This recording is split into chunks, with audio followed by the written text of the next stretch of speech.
The Takeoff passing case is getting very close to being completed, with the first Takeoff passing suspect now being arrested by Houston police, as Rap TV tweeted, "Just in, Takeoff's passing suspect Cameron Joshua, otherwise known as Lil Cam the Fifth, has been arrested on firearm possession, with the official arrest paperwork being added to the tweet." Now, with the arrest of Cam, this confirms a lot of what eyewitnesses claimed happened, as the alleged second suspect is Quavo and Takeoff's close friend, Migobands, as a pile of Instagram story evidence paints a suspicious picture of what truly happened. Now, on Halloween night, Quavo alongside Takeoff met with a driver for their vehicle, as well as another man named Migobands. Now, Migobands is seen throughout the night wearing a snapback hat, single chain, Gucci bag, as well as wearing a t-shirt. Make sure you remember that, as it's very important later on. Instagram stories piece together a day of events for these four individuals, with them starting at a get-together hosted by Jay Prince Jr., where many music representatives as well as businessmen were invited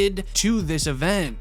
Quavo and Takeoff performed a few songs at the beginning of the night for the event. Once that was complete, they were then seen relaxing at an after-party room, again with many music industry men and businessmen. However, here's where it gets even more strange. While at the after party, there was a table where you could play games of dice for cash. And during this is where we meet suspect number 2. This is none other than Mr. Cam. Cameron Joshua is known for many street-related acts in Atlanta. He roles as a street security guard for many A-list names in Atlanta, and he's usually there for protection. Now, this explains why Quavo was giving Cam such an ugly look in the room where they were playing games of dice earlier in the night. As you can tell from the photo, Quavo is giving Cam a very suspicious look, as Cam is seen wearing a yellow sweater this entire night. Now, make sure you remember that as well. But after this was complete, Quavo, Takeoff, and Migobands were then seen walking through a shopping center in Houston, Texas. They were in a lump sum of 50 people that were seen standing around in a massive circle right outside the bowling alley called 810 Billiards and Bowling Houston's.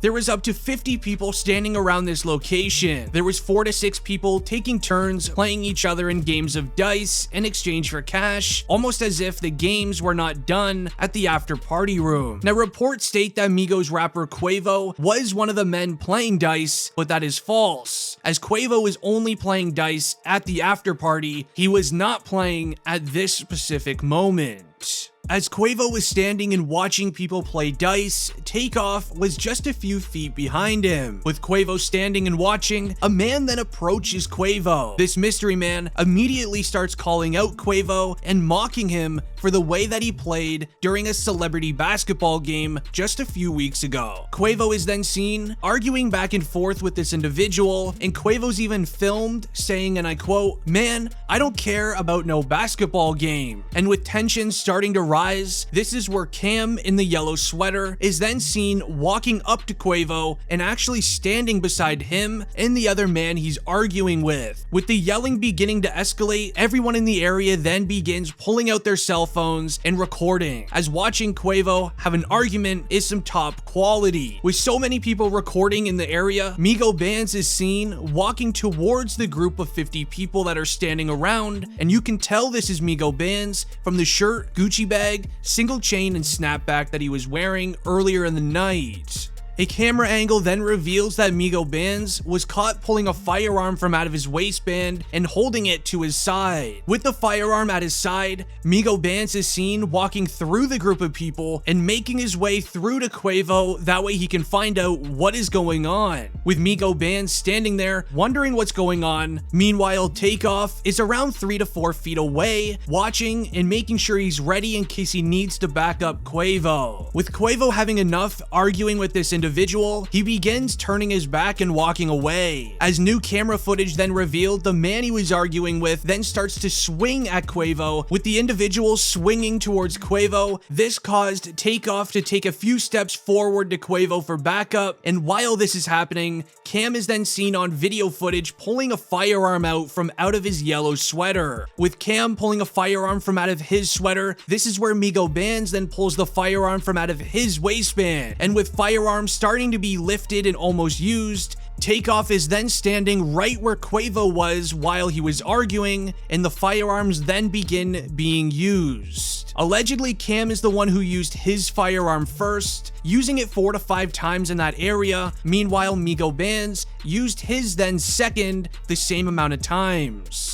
Now, with the sounds of firearms going off, witnesses claim this is where everyone started sprinting away, running away, ducking for cover, and even sprinting out of the exit doors, with Migobands and Cam allegedly using their firearms wild and practically not even aiming at anything. And this is where eyewitnesses claim that Takeoff was then affected by 2 strays.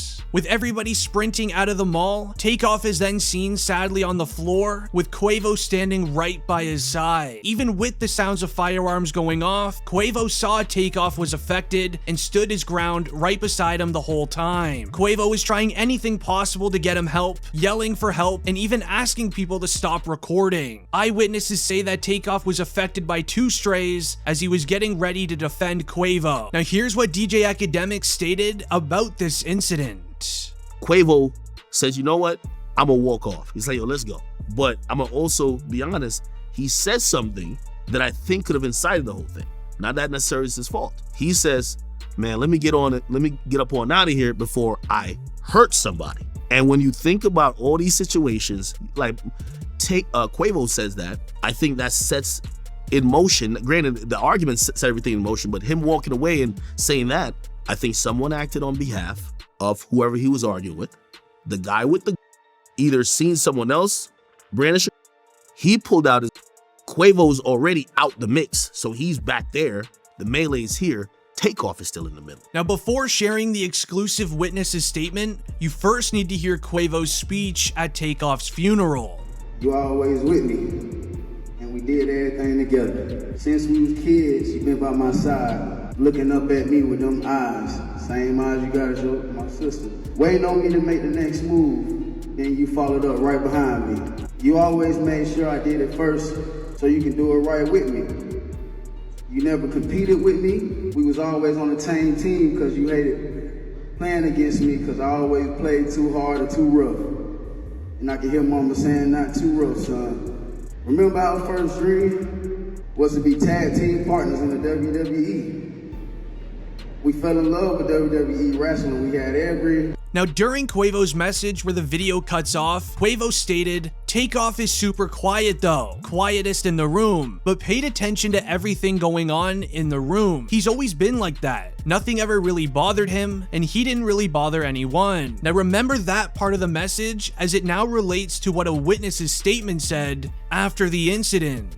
Now, a female named Elizabeth that was at the scene, she was actually standing beside Takeoff moments before this all went down. Now, she tweeted just hours after the incident, and I quote, "I'ma speak on this because I feel like I have to. I was right there, next to Takeoff. They wasn't arguing about the dice game. Quavo was pressed, and Takeoff was hit by strays, as firearms were used for no reason. Rest in peace, Takeoff. He didn't deserve that. He was to himself the entire night." Now, this tweet also had text messages attached to it by people that are assuming was somebody at the scene as well and what their perspective was. As the text messages read, and I quote, "Firearms just started ringing, but they came from somebody the Migos was with. But he was using his firearm wild, and he hit Takeoff on accident. Then the other people started using their firearms back, and I think he got hit again. But ultimately his own guys did it, because when he got hit the first time, I saw him. Quavo was mad over some small stuff that really wasn't worth it. Takeoff was the coolest and quietest guy in that room. He didn't say a word, just chilling in the cut. He didn't even know what was going on. Houston for sure about to be a no-fly zone, because the M's are supposed to be protecting these artists." Now, this eyewitness's statement confirms a lot of the evidence I shared in this video, as it starts with firearms were ringing from somebody the Migos was with. Now, this connects to Migobands, as footage revealed he was holding a firearm just seconds before this went down. It then says the other people started using their firearms back. Now, this would be none other than most likely Cam, for the simple fact he was just arrested for firearm possession, as well as him being caught on very bad footage quality quality, pulling a firearm from out of his yellow sweater. I'm curious to know what you guys believe happened. Make sure you drop a comment down below, and don't forget to leave a like on the video if you're a fan of Takeoff. It's been District Trending, and I'm out. Peace.